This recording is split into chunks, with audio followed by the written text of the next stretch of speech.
Человек на Сысоле провалился под лед, рыбаки оказались на льдине, а местное население Заречья пришлось срочно эвакуировать.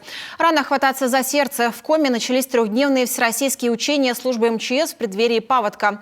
В южных районах России уже есть подтопление, а значит и нам стоит подготовиться к наихудшему сценарию.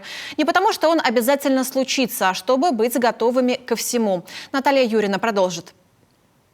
Пострадавший на тонком льду машет рукой своему спасителю. Условия максимально приближены к реальным. Вся республика и страна сегодня отрабатывают действия на воде. Оно и понятно, впереди сезон большой воды. В Сыктывкаре конкретно эту площадку выбрали не случайно. Для Сыктывкара мы выбрали площадку Заречье, потому как наиболее потопляемый район города Сыктывкара, и актуальность этих мероприятий именно продиктована здесь. 170 человек личного состава, около 70 единиц техники задействованы на учениях многие. Это спасатели, пожарные, поисковики, воинская часть и даже студенты Сыктывкарского университета. У них сегодня особая роль. Утром за партами, днем они уже любители зимней рыбалки. Сегодня мы были в роли рыбака.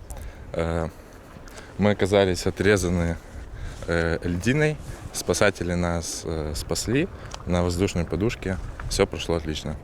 Рыбаки оказались на льдине. Человек на Сысоле провалился под лед. Местное население Заречья пришлось срочно эвакуировать. Кому-то даже потребовалась медицинская помощь. Все в одном месте, пожалуй, и правда может случиться только на учениях. Хочется в это верить. К слову, сезонные риски спасатели отрабатывают каждый год. Разве что водные меняют. Каждый раз стараются их усложнить.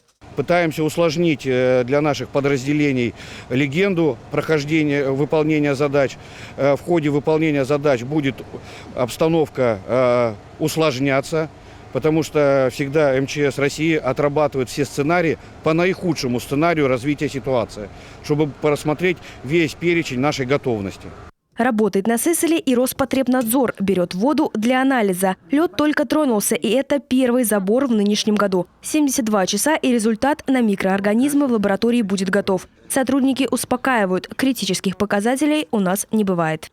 Мы сегодня отобрали воду на общее микробное число, то есть это микробиология. Общее микробное число с речки мы берем. Берем на колифаги, берем на бактерии группы кишечной палочки.